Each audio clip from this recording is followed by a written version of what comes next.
The room went silent. The joke was an old one. The central lie that allowed Jack to live with two women in a conservative building was that he was gay. It was a ruse they all maintained for the sake of the lease. But tonight, the insult stung. Jack felt a flicker of genuine irritation.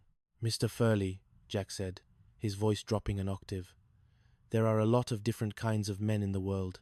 And you aren't any of them, Jackie boy." Furley patted his cheek condescendingly.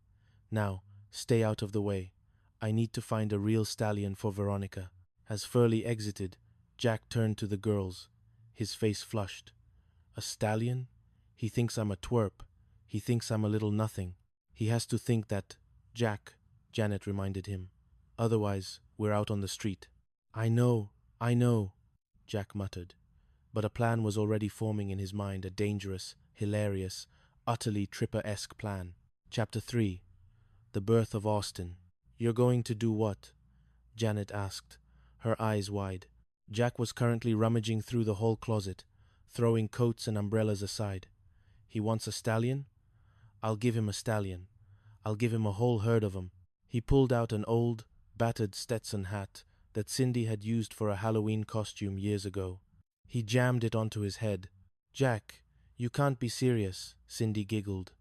"You're going to pretend to be your own brother? Not just a brother. My twin. My identical twin brother, Austin. From Texas," Jack said, adopting a thick, honey-slow drawl. "I'm a cowboy, ladies. I wrestle steers. I drink my whiskey neat, and I don't take no sass from no one." Janet crossed her arms. "Mr. Furley will see through you in 2 seconds." "He sees what he wants to see," Jack argued. "To him, Jack Tripper is a harmless, fluffy kitten. But Austin is a wolf." He stepped into the bathroom and emerged a moment later, with a dark smudge on his cheek. "And the only way you can tell us apart is this mole." "That's eyeliner, Jack?" Janet deadpanned. "In the dim light of a lounge?" "It's a mole. Now, Cindy, go tell Mr. Furley that Jack's brother is in town." Chapter 4. The cowboy rides in. The transformation was startling.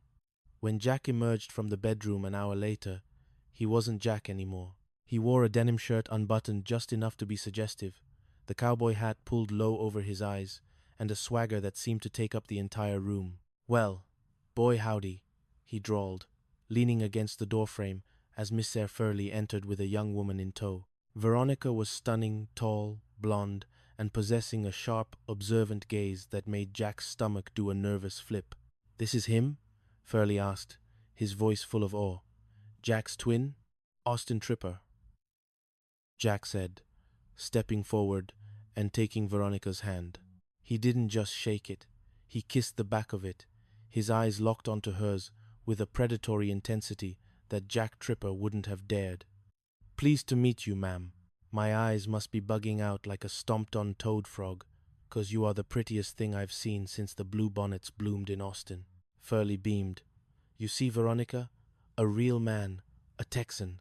Veronica smiled, a slow, playful curve of the lips. "A cowboy in Santa Monica? How exotic. We're closer than 2 ticks on a dog's tail, me and my brother Jack." Jack continued, ignoring Janet's muffled snort from the kitchen. "Though he's a bit of a twerp, if I'm being honest. A real cream puff." "Oh, I don't know," Veronica said, her voice dropping to a husky whisper. The night began as a game, but as Jack, now Austin, led Veronica to the sofa, the stakes began to change. He found himself telling stories of imaginary ranches and long nights under the stars. He found himself looking at Veronica and seeing not a spy, but a woman who looked bored of her father's games. And from the kitchen, Janet Wood watched them. She watched the way Jack leaned in, the way he laughed that deep, fake Texan laugh, and she realized with a jolt of jealousy that she liked the wolf much more than she should. Chapter 5. The Fog and the Fire. The evening took a turn for the chaotic when a thick Pacific fog rolled in, blanketing the city in a white, impenetrable shroud. "Airport's closed," Furley announced, returning from a quick trip to his own apartment with a bottle of bourbon. "Austin, you aren't going anywhere tonight. Looks like we've got ourselves a party." The tiny apartment felt smaller by the minute. Jack was trapped. He had to be Austin for Furley and Veronica, but he had to be Jack for the phone call he was expecting regarding the restaurant job. He spent the next 2 hours in a frantic blur. Then, he would reverse the process, re-smudging the mole and reclaiming the drawl. "Where's Jack?" Furley asked, leaning back on the sofa, 3 drinks in. He's, studying," Cindy shouted from the kitchen. "Spanish. Very intense." "Let's have a toast," Furley insisted. "To friendship, to the Tripper brothers. Austin, get your brother out here." Jack felt a cold sweat break out. "Oh, he's in the little Wrangler's room, Mr. Furley. Got a bit of a touch of the stomach flu. You know how it is." "Nonsense. A drink will cure him." The pressure was mounting.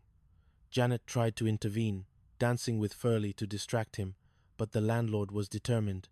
He wanted to see the 2 brothers together.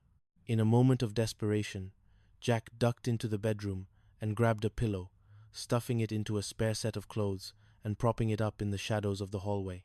"There he is," Jack shouted, pointing to the dark silhouette. "He's just resting his eyes." Poor fella.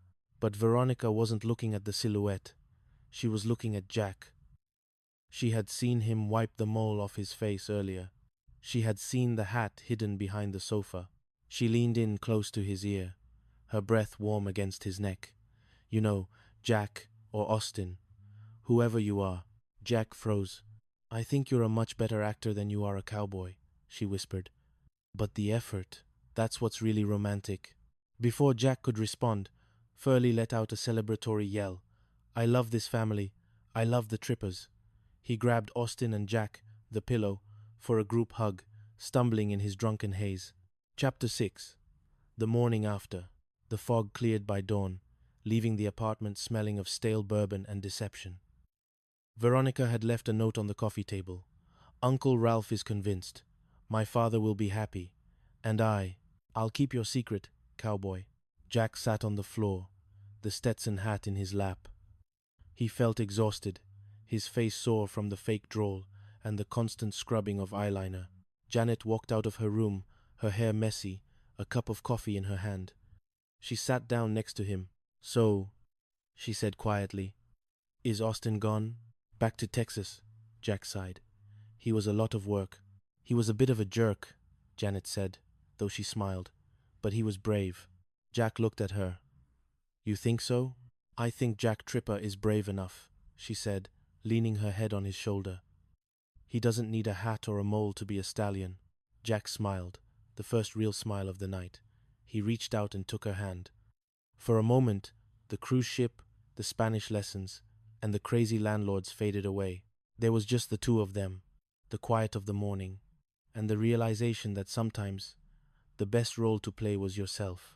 Outside, the Santa Monica sun began to rise again, bright and unapologetic, ready for another day of comedy, kisses, and the beautiful, messy business of being alive. Chapter 7. The Ghost of Austin. The days following the great cowboy deception were quiet, but the air in apartment 201 remained charged. Every time Jack caught Janet's eye, he saw a flicker of something he couldn't quite name, a softness that wasn't there before, or perhaps a curiosity about the man who could summon a Texas rancher out of thin air. But life in Santa Monica didn't wait for romantic epiphanies.